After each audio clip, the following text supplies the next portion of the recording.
Daytona Beach, Florida, on a beautiful February day. The place nicknamed the birthplace of speed, carrying on the tradition of opening the stock car racing season at world-famous Daytona International Speedway. While they've been racing at this track since 1959, today the fans will see the best of the Daytona they know and love, combined with new elements that bring a whole new look to the day. There's an air of great anticipation in the grandstands, garages, and on the grid as the new NASCAR Nationwide Series season begins today on the massive track at Daytona. I'm Alan Bestwick. Welcome to NASCAR Countdown and the new Nationwide Series season. I'm out on the track because of all the new elements for this race, and there are many, none is more important than this. New paving at Daytona. A $20 million repaving job, the first in 30 years, has resulted in amazing grip for the race cars, super fast speeds, and some new dynamics in the draft that are going to make this race some kind of fun to watch. Speaking of fast, for a quick look at some more of the news stories on the day, here's Dave Burns. Daytona aligns the NASCAR stars for a nationwide race of astronomical proportions. Former champions, Daytona winners, fan favorites. Some drivers fit all three categories, and Tony Stewart, well, he's made this space his own. He's won this event 5 times.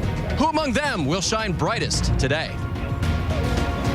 NASCAR's most popular driver, Dale Earnhardt Jr., has won a total of 13 times here at Daytona.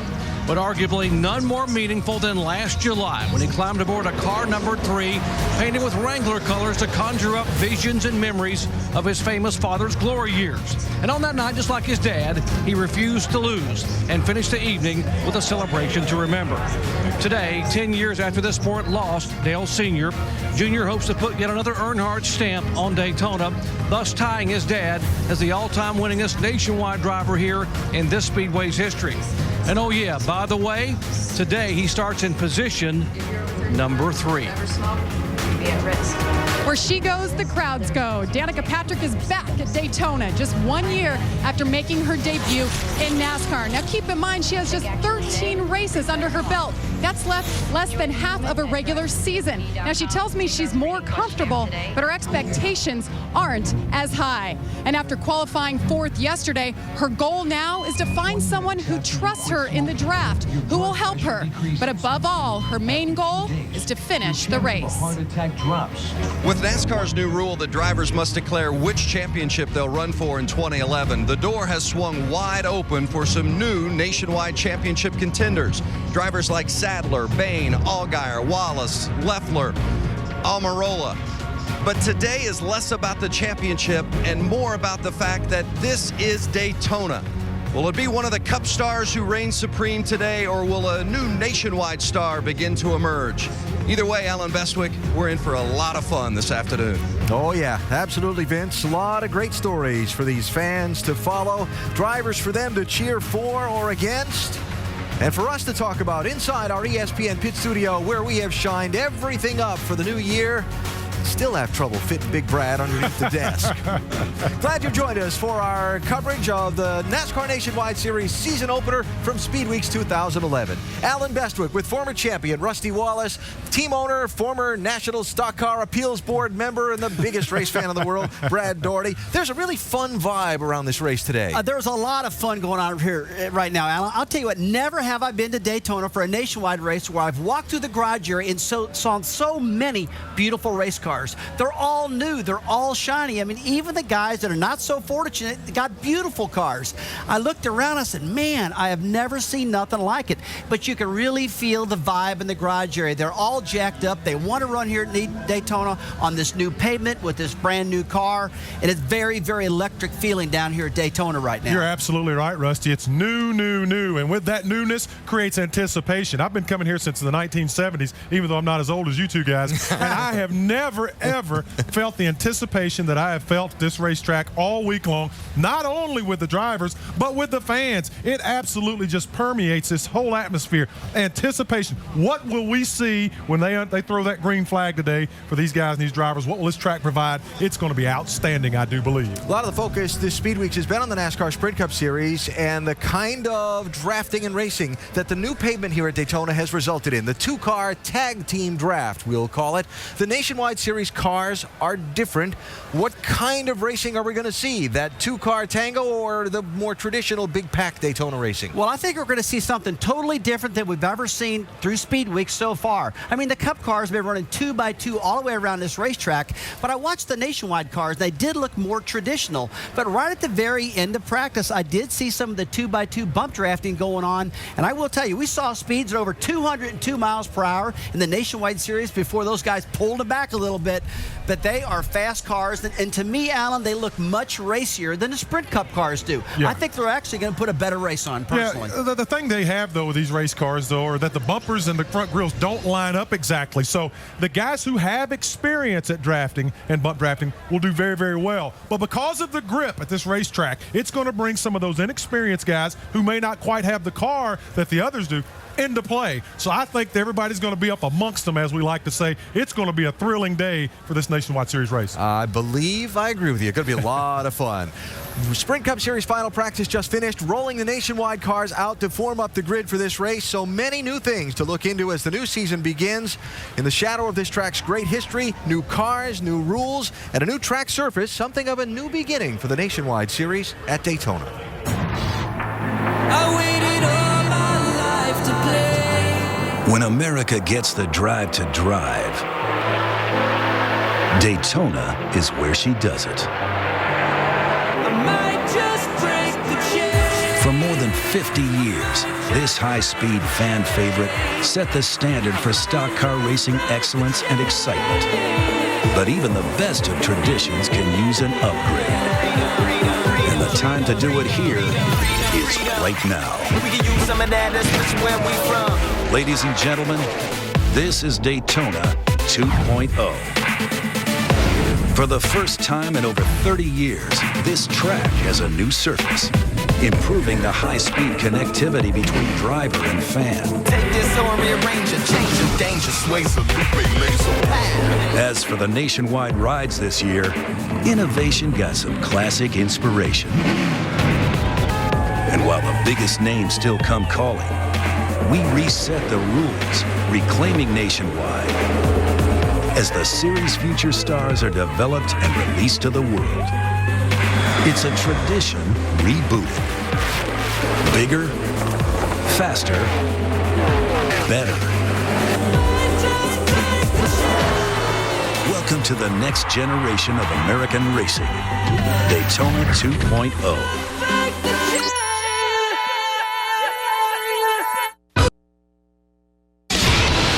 NASCAR Countdown is brought to you by Nationwide Insurance. Enter this code at CodeSpotter.com for a chance to win one-of-a-kind NASCAR VIP experiences. Simply gorgeous in Daytona Beach, Florida today, and there's where it all began. Speed trials on the sands of the beach is what started this city's love affair with racing. They ran stock car and motorcycle races over there until Big Bill France built the Daytona International Speedway just a couple of miles inland on this site in 1959. The first race on this track kind of set the tone for what Daytona racing would become. The first Daytona 500, February 1959, photo finish. Wow, that was incredible. I'll never forget hearing about that.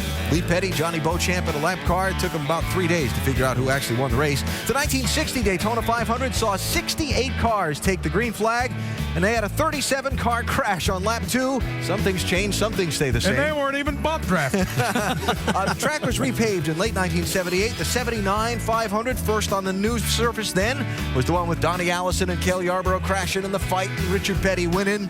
And the first race for what is now the NASCAR Nationwide Series was run here February 1982. Dale Earnhardt won it. He won this race in 7 of its first 13 years. Wow. So how will this new track surface affect the kind of racing we'll see at Daytona today? To get a better feel of that for you, our two champion drivers, Rusty Wallace and Dale Jarrett, went out to get a feel for the new Daytona themselves.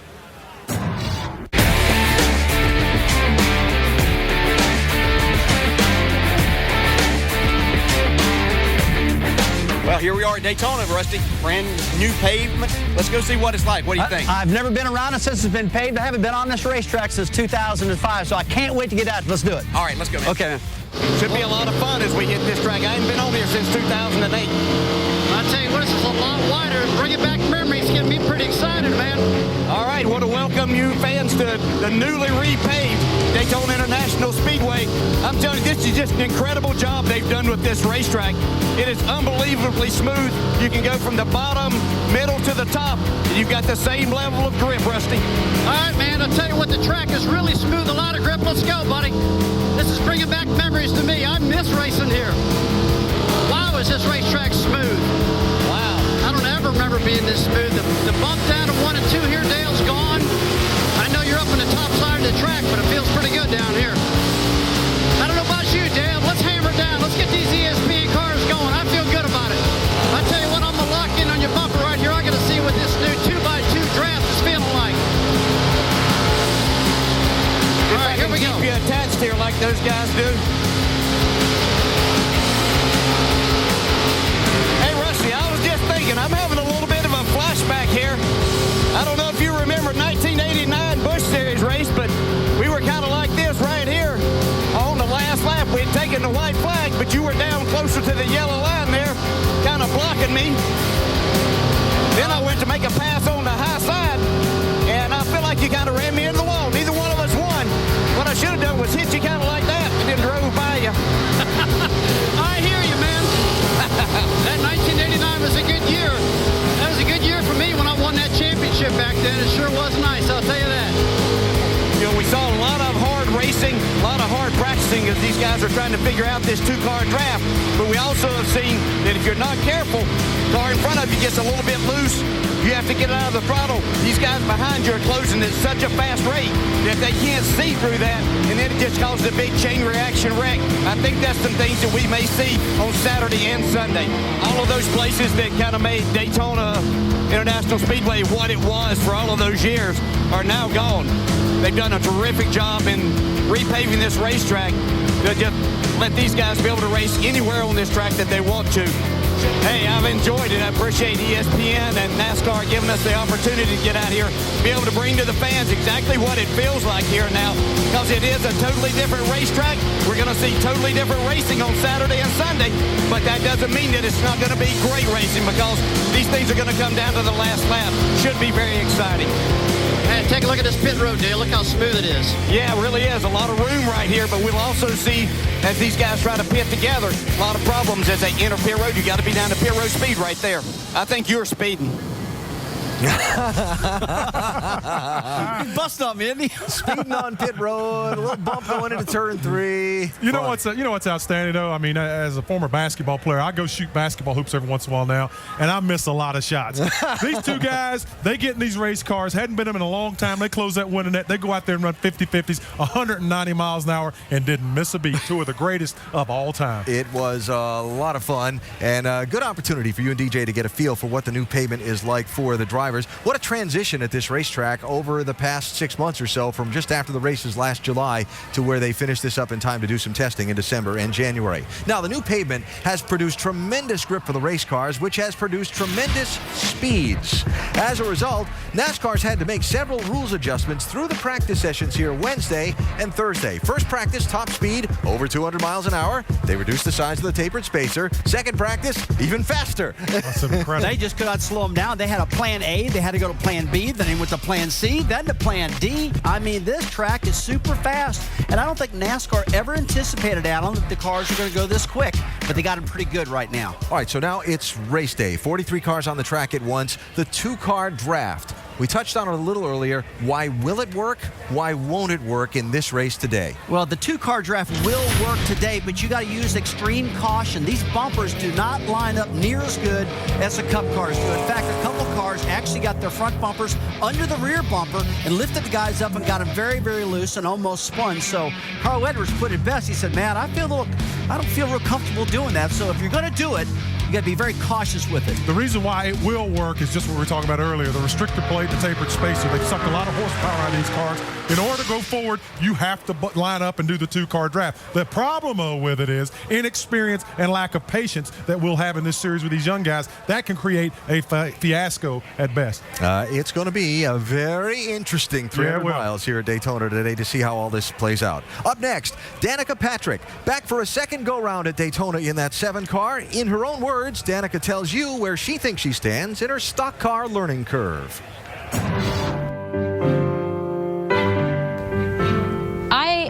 forward to finishing the Nationwide Daytona race, as I didn't last year. It's a big chess match out there. There's passing, there's bumping, there's strategy, there's new tires, which is like a whole nother race car, and you know, those things make it really interesting out there. So yeah, when it's all going average to good, it's really fun.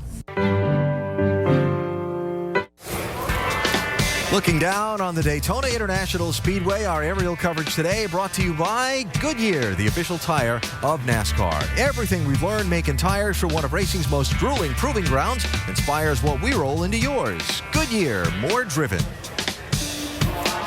Don't think the folks at Daytona International Speedway could have come up with a better advertisement for Speed Weeks than the weather today. I know it's been a nasty winter around a lot of the country. It is gorgeous here in Florida today. And you see the thousands of folks coming out of the fan zone to spend some time out in the Tri-Oval area before the start of today's NASCAR Nationwide Series 300-miler. One of the fan traditions, signing their names on the start-finish line. What an absolutely great opportunity for the fans to come out, get on the racetrack, sign their names, and be a part of history here at Daytona. All right, 1 year ago, the media and fan frenzy surrounding Danica Patrick at this racetrack. She came to Daytona to try her hand at stock car racing. Danica is going to run another part season schedule in the NASCAR Nationwide Series, beginning with today's Daytona Nationwide race. Speaking of frenzy, there was quite a buzz during yesterday's qualifying when Patrick had the fastest lap for a while. She ended up fourth on the grid, her best qualifying effort in a stock car. How things went last year and what to expect this year from Patrick in her own words.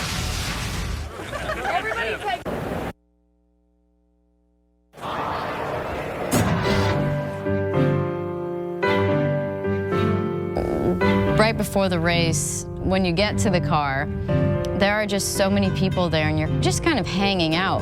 People want to come up to you all the time, and then there's just like a sea of cameras and they keep trying to want to get these shots. It's always awkward when people are just staring at you. I don't know, what are you supposed to do? I've never really felt like the fans were so much of a distraction as much as, I mean, maybe they changed my mind frame a little bit just because I knew so many people were watching, and I wanted to do well because I want people to have a good reason to cheer for me. I mean, I'm a competitive driver, so I feel like almost embarrassed saying that my best finish was 19th. I mean, that doesn't sound good to me.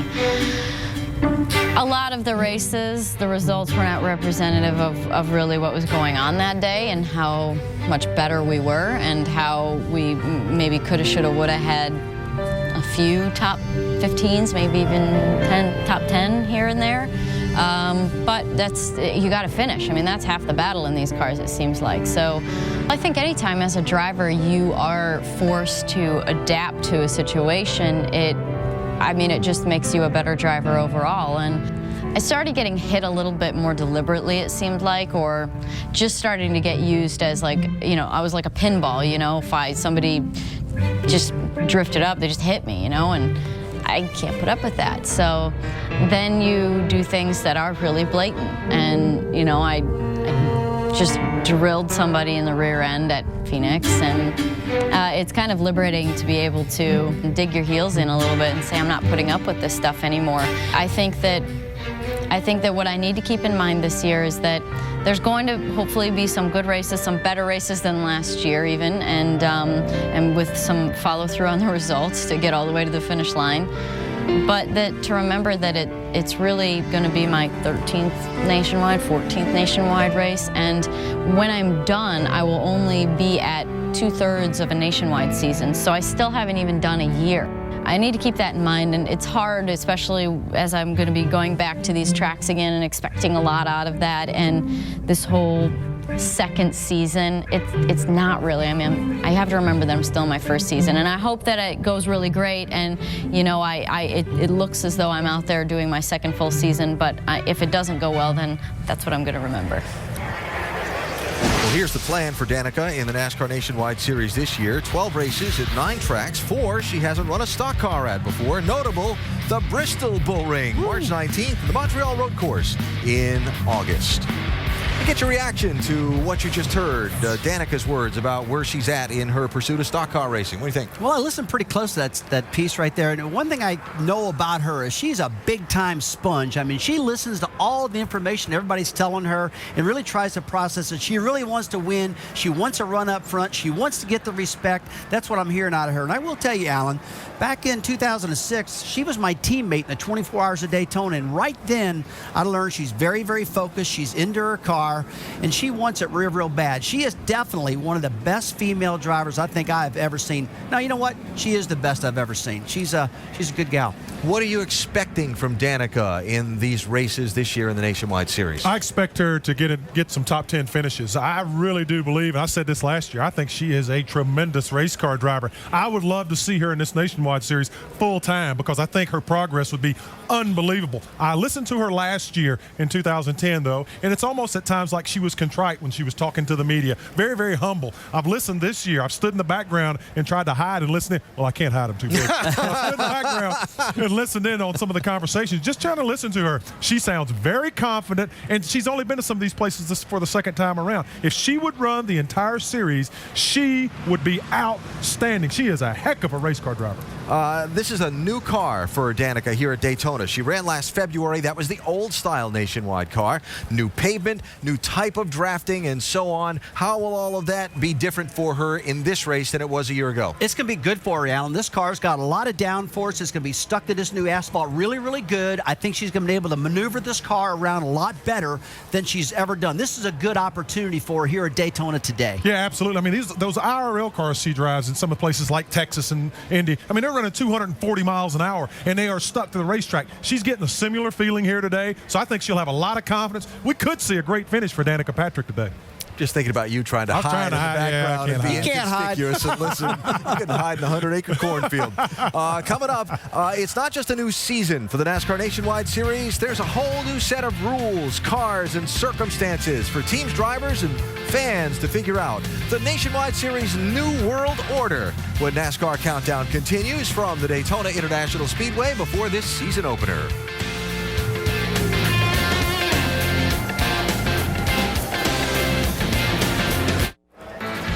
The newly repaved Daytona International Speedway, where the new NASCAR Nationwide Series season is about to begin. The new next-generation race cars lined up on the grid, ready to take the green flag in a little while. The new car is just part of a new look for this series in 2011. For example, there is a new simplified system of earning points toward the championship. The 43-1 points awarded for the first through 43rd place finishers. Championship eligibility. Drivers can only race for the title in one NASCAR series. So the Cup guys really no longer eligible this year. The next generation car will run in all the races this year. And the E15 ethanol blend Sunoco fuel and the closed-loop fueling system that reduces by 1 the number of crew members servicing each car on pit stops, so new pit procedures as well.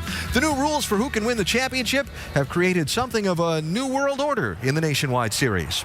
I'm racing for a Nationwide Championship. I'm racing for the Sprint Cup Championship. Nationwide Championship. Sprint Cup Championship. Nationwide Sprint Cup. For a Nationwide Sprint Cup. Nationwide Sprint Cup Championship.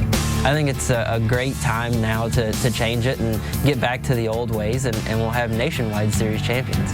The Cup Series is the premier racing series in the world. So I don't ever see a guy checking the Nationwide box if he has the opportunity to run the Cup Series. And maybe that's the genius of what NASCAR is doing. It's going to give the guys that are trying to make a name for themselves an opportunity to do that. At the same time, you're still going to have the Cup guys in there to measure yourself against. I'm participating in the Nationwide Series. Carl's still going to race. Kevin, all your names that have been, running both for the last several years. These guys are still going to run it. It's still an important series. I think you're going to see a little different battle. You're going to see a battle of the Nationwide only drivers, and then you're going to see the battle every Saturday trying to beat the Cup regulars that come down and race with you. Everybody always says you're only as good as your competition. So I want to race against those guys, but I don't want to race against them for a championship. Since his last year where, basically I might have not took a chance at wrecking to finish third. And, basically I'm going to stick it on in there now.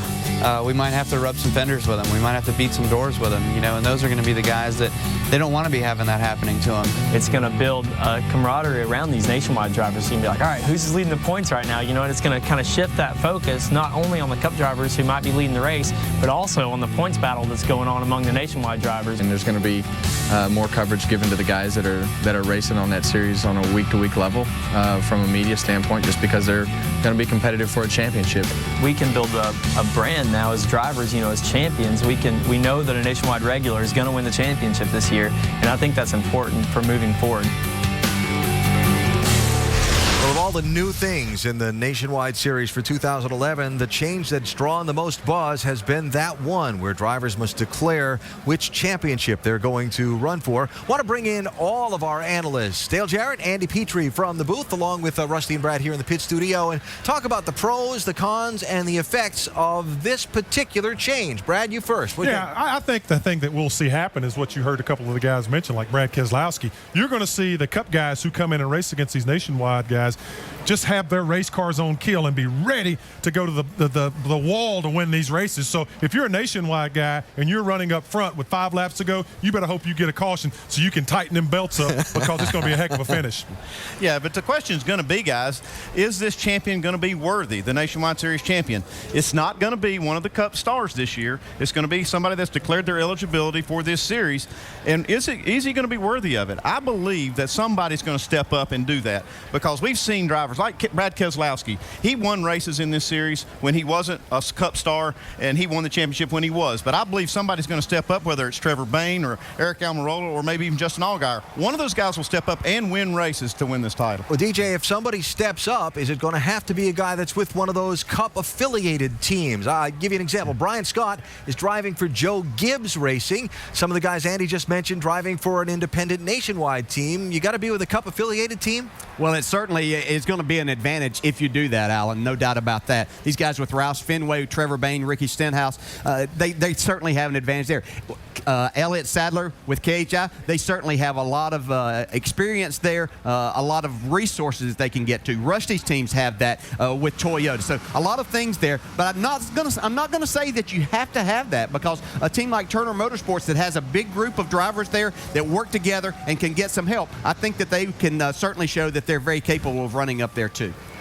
Well, there's just a complete different thing I'm thinking about, Alan, really. I mean, I'm looking at Brad, Carl, Kyle, those guys, and I think about Jimmy Johnson when I'm thinking about this. I mean, Jimmy Johnson is a guy that's won 5 championships in a row. This guy is incredibly focused at what he's doing, and he's not running the trucks. He's not running nationwide. He's not running any of that. He's focused on that Cup car. Yet Brad and Kyle, and those guys are out there winning races. They're running good. They're running up front, but they can't seem to get that championship won. I just got to believe that that's a little bit of a distraction. I mean, I would be looking and saying, what is Jimmy Johnson doing? And I'd probably be doing the same thing. You're thinking that maybe just focusing on the Cup side might be a better thing. So in a way, being forced to not run for the Nationwide Championship might help him on the Cup side. It probably will. I mean, It takes incredible focus to run in the Cup Series, and Johnson's doing it perfectly. And if I were those guys, I'd be doing what he's doing. All valid points. I give the bonus point to Petrie, because I do agree that the championship has got to be credible to the fans, and somebody's got to step up and go for it, and I agree somebody will. Nice job, Andy. Thanks, Al. I give the bonus point to me. Yeah, well, I would expect you would. Let's hear from some drivers that fall on opposite sides of this new rule, starting with Jamie Little. That's right, and Carl Edwards isn't eligible for the Nationwide Championship, but you are planning on running all of the races, Carl. So with that said, what are some of your goals today and the rest of the season? The goals today are simple. It's to get a Ford Mustang to victory lane. I've got Ricky Stenhouse and Trevor Bayne. They're starting near me, and our Fastenal, I keep wanting to say Fastenal Fusion. It's a Ford Mustang. They're fast, and I think that this new engine, all the work the guys have done in the offseason, are going to give us a really good chance to run well. So the first goal is not to wreck. Second goal is to get Ford to victory lane, and it would be great to be the guy standing there after the end of this race with the trophy. Yeah, your crew chief, Mike Beam, he told me this morning he was embarrassed last year with the way you guys ran with this new car. What are your expectations now? Mike has done a great job, and there's no need for him to be embarrassed about anything. We tried our very hardest. We just didn't have the same I don't want to say quality of equipment. We just didn't have the same package that some of those other guys had. I feel that now we've got something we can race with. So everybody's really excited on the team. The guys, after that qualifying lap, they got smiles on their faces. They know that we've got something we can race with. All right. Daytona is one of 4 active tracks Roush Fenway has never won at. Carl Edwards hopes to change that. Vince?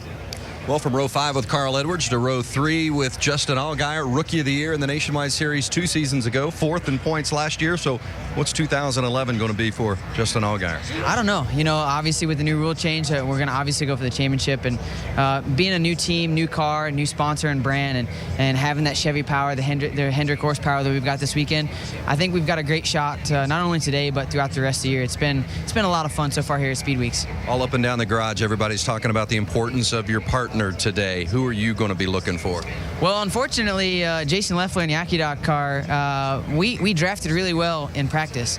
And being a teammate, it makes it really nice to be able to have that teammate pushing you. Unfortunately, we out-qualified all of them by a little bit. So, hopefully he can get through the field pretty quickly and get up there towards the front. If not, there's a couple of guys up front that don't necessarily have any teammates. So, hopefully we can work well with somebody. And, as we've seen in all the races and the duels and everything like that, and in practice, it's just going to be about getting that one partner that you work really well with and shoving them to the front. And I think the Chevys work really, really well together. And the noses seem to line up to the rear bumper pretty well. So hopefully we can find another Chevrolet out there to work with and put one of us in victory lane. Looking for somebody to dance with, Alan. Just on a roll-off 5th today.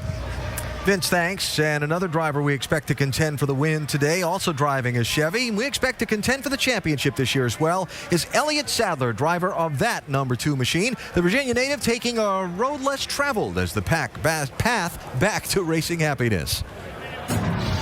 I'll be honest with you, my goal is to win this championship. My expectations, honestly, is a great season if we win the championship.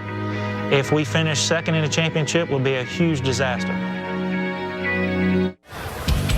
The live scene at Daytona International Speedway as ESPN's NASCAR Countdown gets you set for today's NASCAR Nationwide Series 300-miler. The 43 drivers in today's race about to be introduced before they'll buckle in and get after it. The driver-to-driver conversations behind the introduction stage, always a good one. There's Dale Earnhardt Jr. left, talking to Bobby Santos III on the right, the NASCAR Whelen Modified Series champion, offering a little advice. Earnhardt Jr. offering a car to Santos after a practice crash the other day for the Massachusetts native. Now, among the drivers getting ready to go, Elliott Sadler, the Sprint Cup Series veteran, who is no stranger to this series. A native and still resident of Emporia, Virginia, Sadler took a familiar path to racing's big time, from karts as a kid to the local short track. He raced full-time in the Nationwide Series in 1997 and 98, winning 5 times before moving to the Sprint Cup Series, where he's competed for the last 12 seasons, winning 3 times. He has got a couple of Gatorade Dual wins here at Daytona in 04 and 06. This year, Sadler's going to run the Nationwide Series full-time for Kevin Harvick Incorporated, looking to show others he's still a big-time race driver, and to show himself racing can still be fun. I feel very stable and very confident in my career right now. I hadn't had this in a long time. I feel like I'm a great race car driver. I feel like I've proven myself in the past. Here they come to the flag. Sadler wins it. Sadler by half a car length. I have to prove myself again. The last few years, and my wife said it best, we have felt like we've been standing on the side of a mountain, on a cliff, just waiting for somebody to run up behind us and push us off. Can you imagine living your life like that each and every day? It's tough. The speculation surrounding Richard Petty Motorsports and the team's future continues to swirl. The future of Richard Petty Motorsports remains an hour-by-hour proposition. If he's successful, they'll make it to season's end, but that's a big if. The lowest point, I think, is as a driver when you don't feel like you have a gun in a gunfight. And you feel like that you're just kind of a step kid. Financial instability continues to haunt the organization as each of the team's haulers were delayed at the Texas Motor Speedway. When you feel like you've got stuff that other people don't want, used and old equipment, and you're driving that because nobody else wants to, that's hard. Oh, whoa, trouble! Sadler took a hard lick right there. And we're done. We're done. It's only going to get worse this run. Only going to get worse.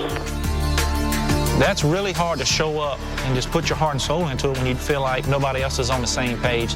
You know, we didn't know if I'd be a race car driver anymore.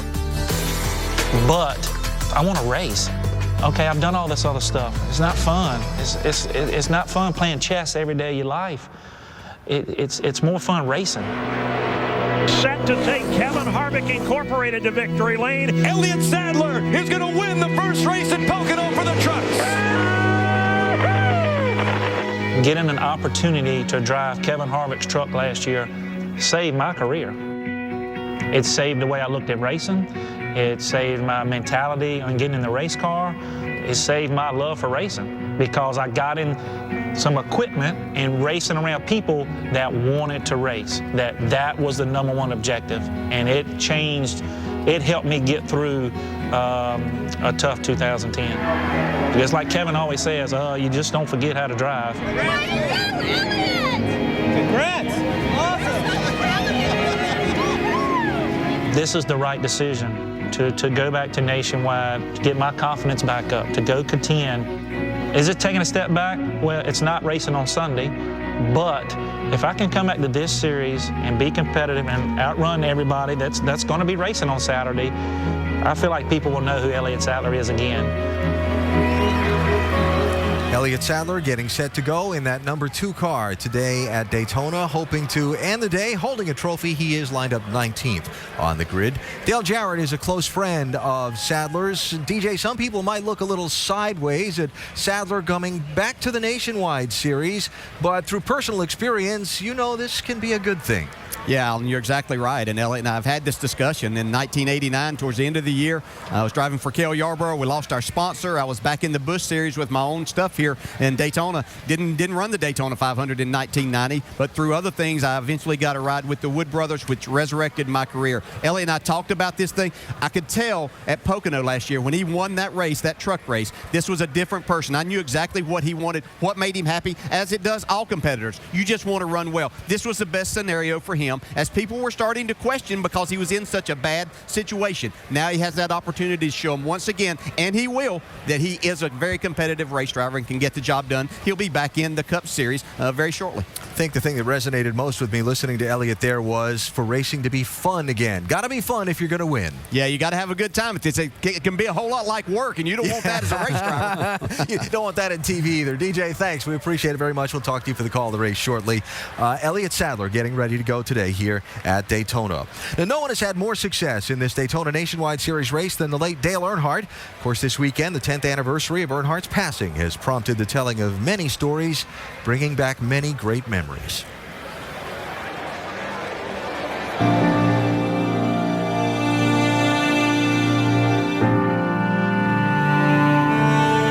My son Dale passed him on the last lap of the 1993 Daytona 500 and denied Dale Sr. still another chance at winning the Daytona 500.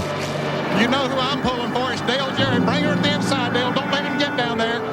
I was working for CBS, and so I went from being supposedly a professional announcer to being a dad on that last lap. Super job there, Dale. I tell you, I'm really proud of you. You did just exactly what you had to do, like I told you, right? That's right, exactly like you told me all along, Dad. Thanks for everything. I appreciate it. This is a great day. The next Sunday, we were at Rockingham, North Carolina, and I caught him on the way to the driver's meeting, and he was on one side of the fence, and I was on the other side, and I said, Dale, I need to talk to you. He said, man, congratulations, you guys on winning that Daytona 500 last week.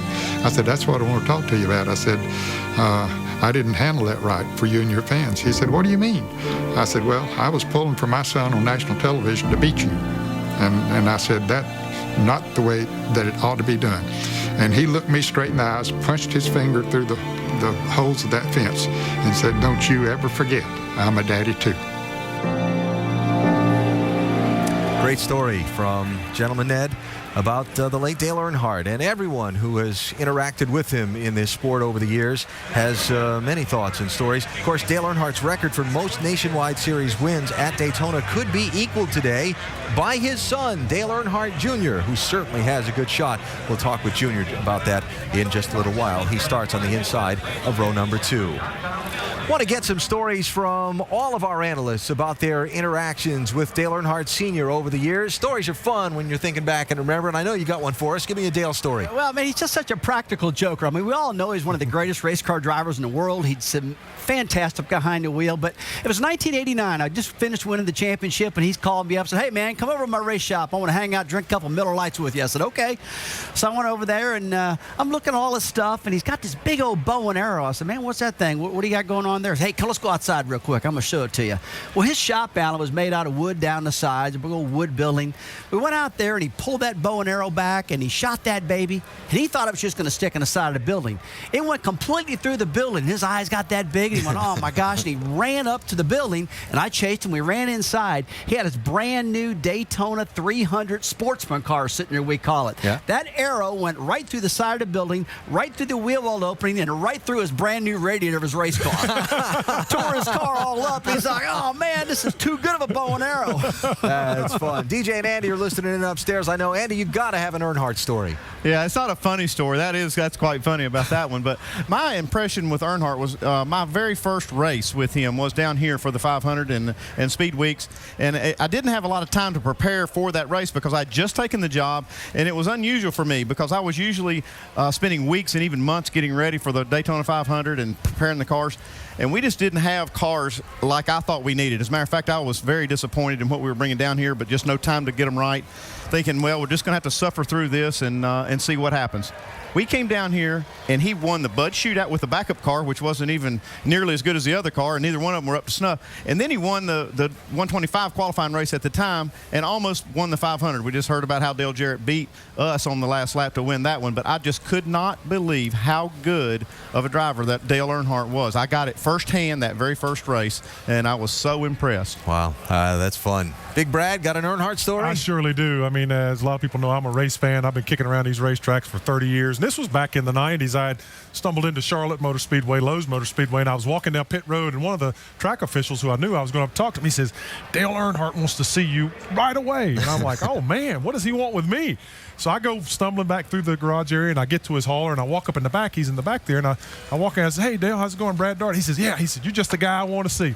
He stuffs a hat into my hand. He says, I've just opened a brand new car dealership. You're the tallest cat in these garages. This will be great marketing for my new car dealership. Will you please wear this hat all day?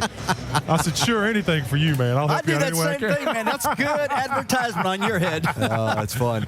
We started our Dale stories with Gentleman Ned. DJ, got a Dale story to wrap it up for us? Yeah, gosh, we could tell all kinds of stories about racing with Dale, but I'm going to go to the other side of it a little bit, and it goes to my championship year, as I was trying to figure out how to get family and friends, about 33 of them, to New York City for our banquet to enjoy it with me. I called Dale Earnhardt. I said, I know you've got a plane big enough. This is how many people I have. I said, I'd like to rent it. He said, yeah, no problem. They got our people there, got them to the hotel, made it everything great and very easy for them, got them back home after it was all over. So as we're getting into December, right before Christmas, my accountant said, look, I need all of your bills, everything, so we can get prepared for taxes later on. And so I called Dale. I said, look, I haven't received the bill for the rental of your airplane yet. He said, oh, yeah, no problem. He said, I'll get that right to you. 2 days later, go to the mailbox, get something. It's from Dale Earnhardt. I opened it up to see exactly what the damage was going to kind of be. Not that it really mattered at that time. So I opened up the bill. There it was. It said rental of plane for Dale Jarrett and Kelly. Said goes to the very bottom.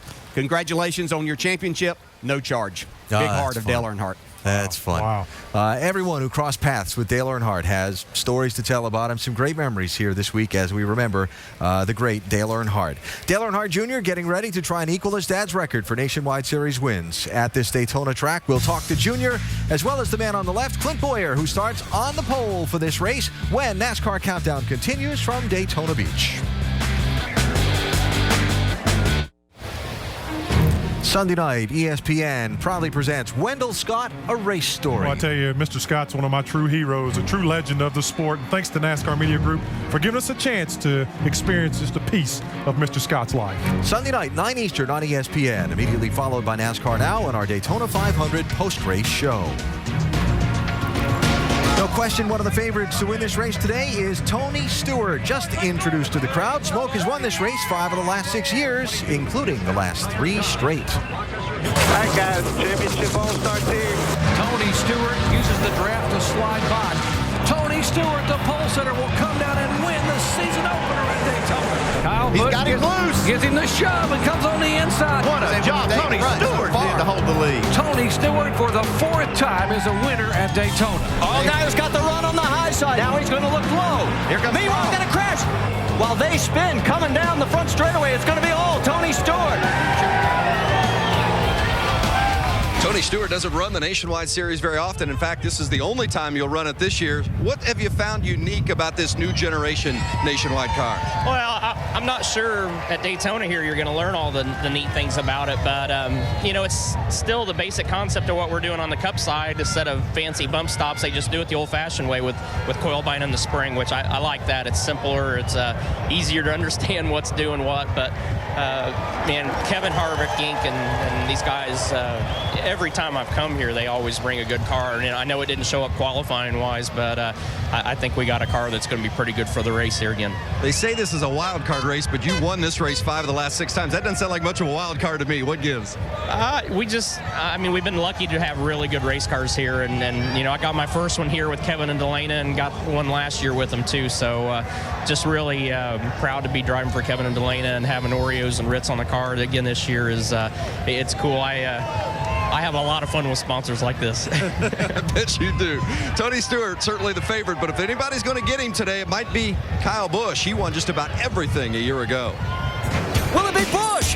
Going for the wire. In the win goes to Busch. 5 in a row. He is going to write another page of history.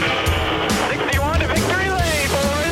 Of a dominating year. 41st win of his nationwide career. A record-setting 13th win of 2010 for Kyle Busch.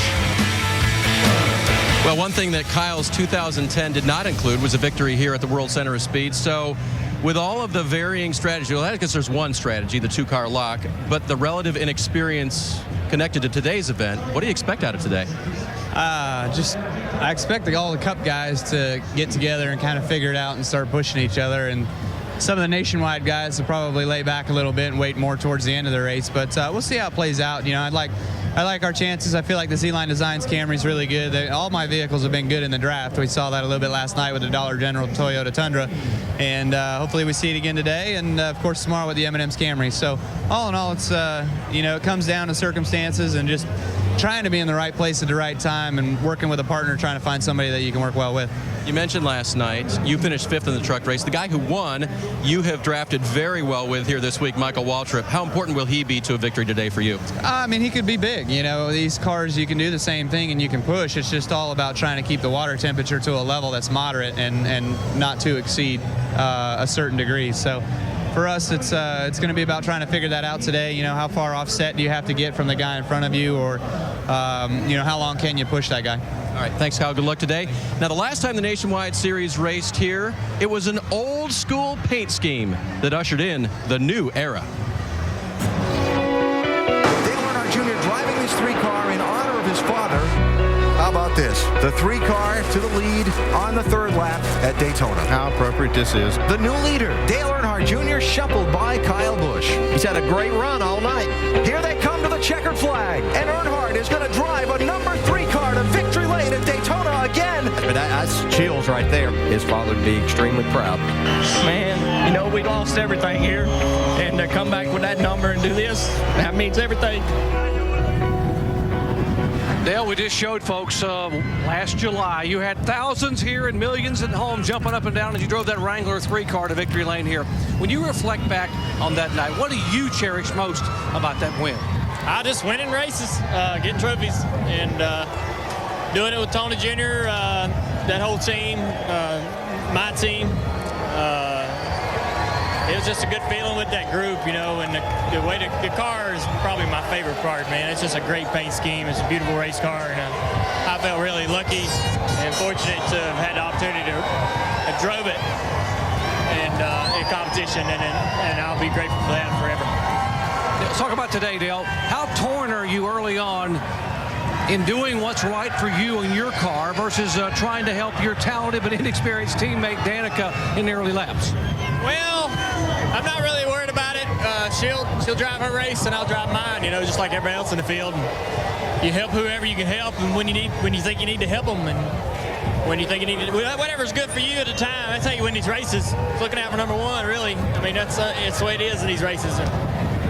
You do whatever you need to do to win the race, and that's what I'm going to do. Hey, thanks for being the in-race reporter, and good luck today. Yeah, my pleasure. Thank you. If you'd like to ask Dale Earnhardt Jr. a question, you can log on to ESPN.com.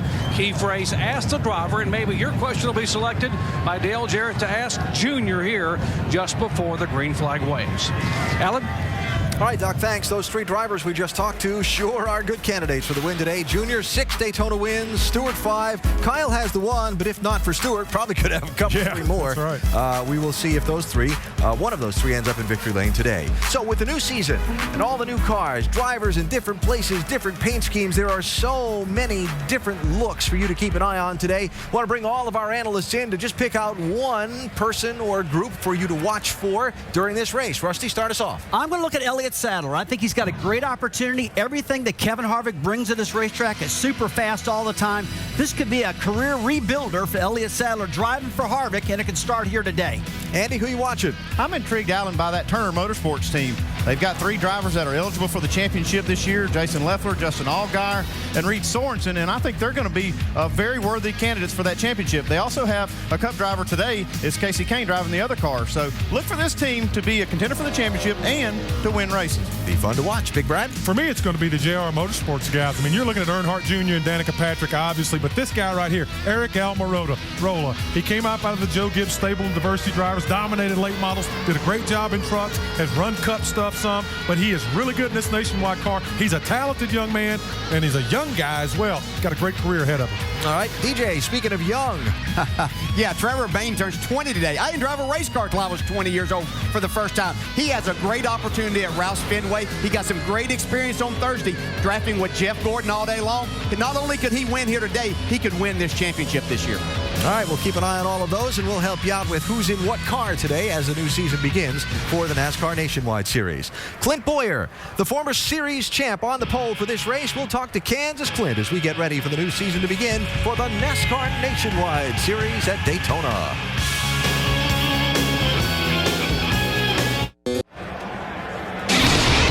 NASCAR Countdown is brought to you by 5-Hour Energy, the no-wait, no-hassle way to a great morning. Rent-A-Center, where there are never any long-term commitments to tie you down. And TaxSlayer.com, $9.95 for your federal tax return. The big, beautiful, and fast Daytona International Speedway getting set to host the season opener for the NASCAR Nationwide Series, a 300-miler that begins shortly. Let's hear from the drivers that start on the front row, starting with Jamie.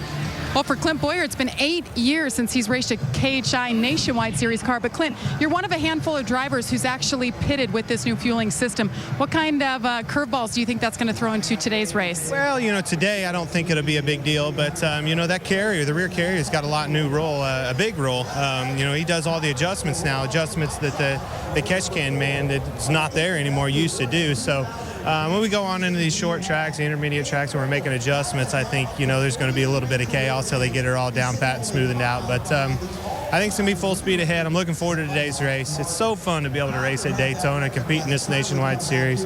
Ream's on board. The car looks great. The guys worked their tails off, and it showed. I was really proud of their efforts yesterday on qualifying day. That's all about them, and hopefully today we can put them in victory lane. All right, Clint Bowyer won here from the pole in 2009. He once again is your pole sitter. Dave Burns? And Jamie, one of qualifying's fun surprises, Landon Castle on the outside of row number 1, 21 years old. This is your 33rd start, I do believe, in the Nationwide Series. So what do you think lap 1 is going to be like going down into turn 1?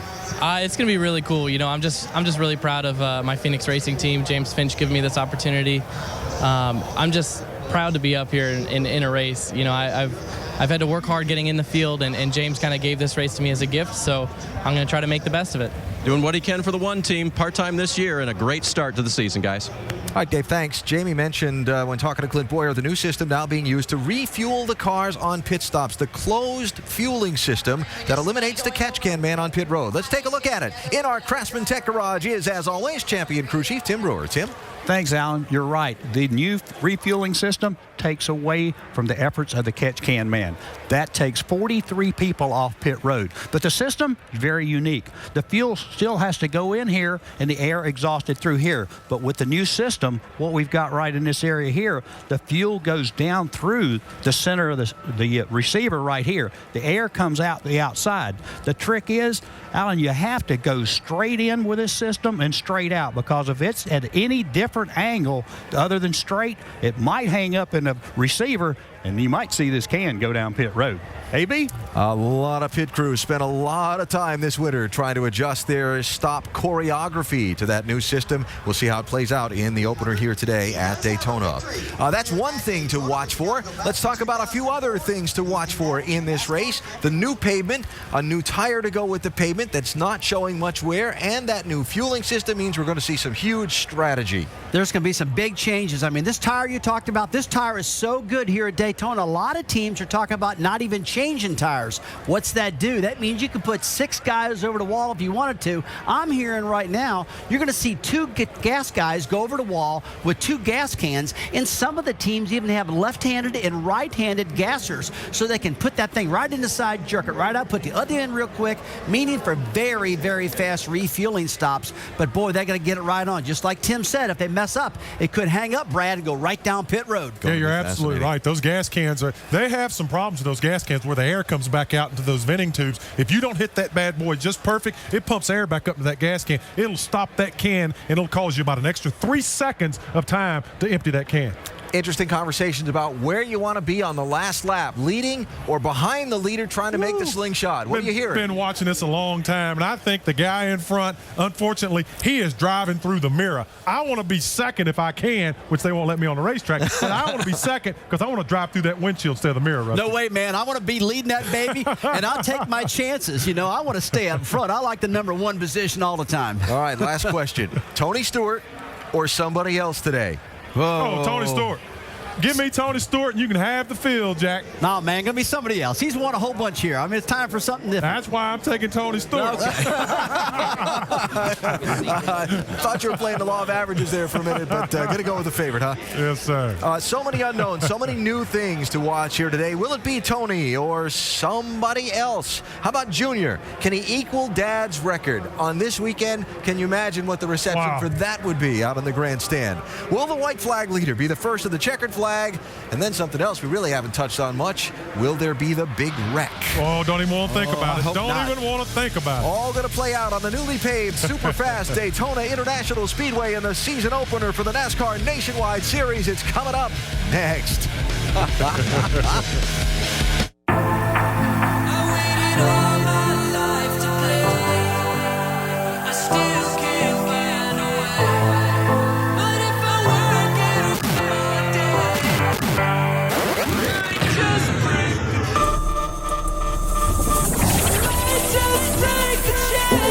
In 2011, the Nationwide Series got an upgrade, released to the world on racing's biggest platform, Daytona 2.0. New track, new cars, new rules. And as the drivers prepare to go green, the last step on this long-awaited day stands. Who you gonna run with?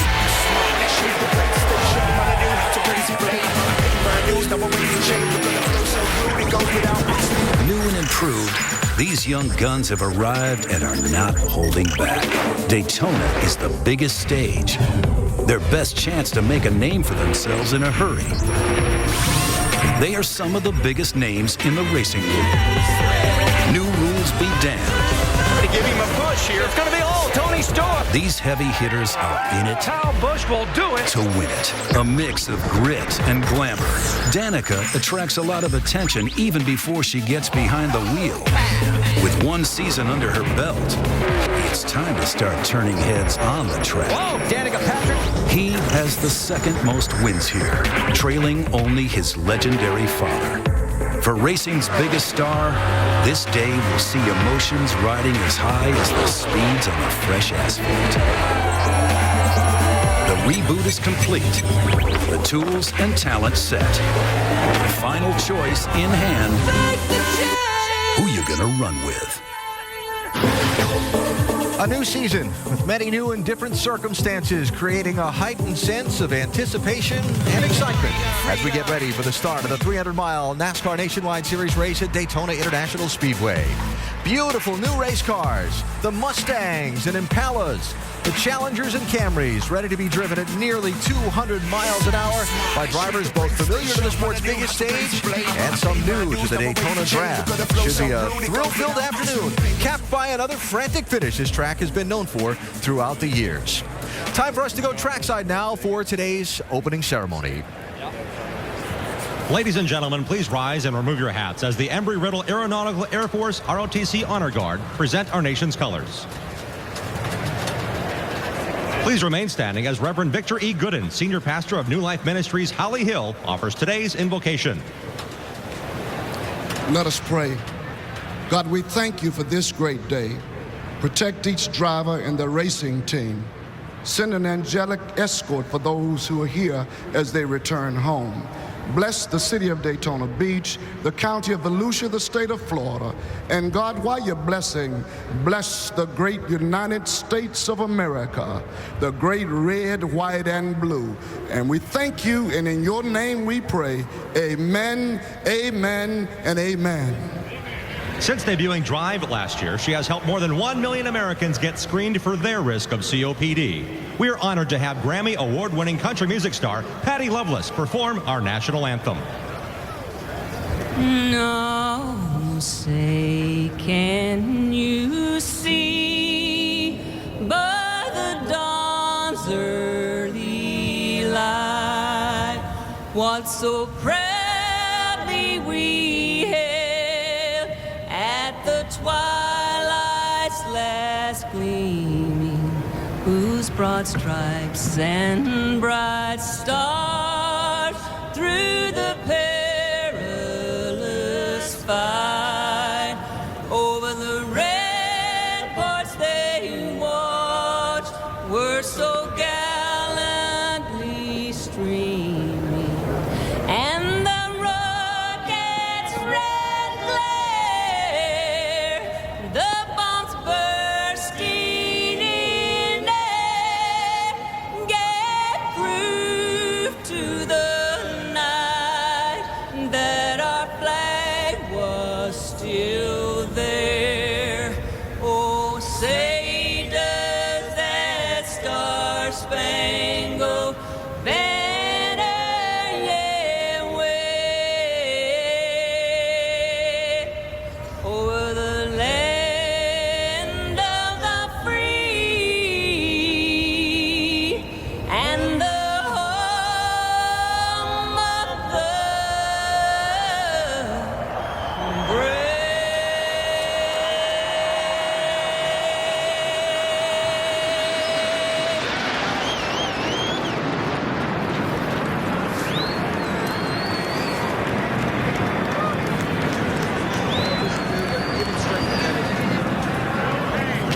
It's been 91 days since the last race for the NASCAR Nationwide Series. For these drivers and a lot of fans, it seems like an eternity ago. The wait is over. We race at Daytona next. NASCAR Nationwide Series at Daytona is presented by GoDaddy.com, domains, websites, and everything in between. And in part by Nationwide Insurance. Enter this code at CodeSpotter.com for a chance to win one-of-a-kind NASCAR VIP experiences.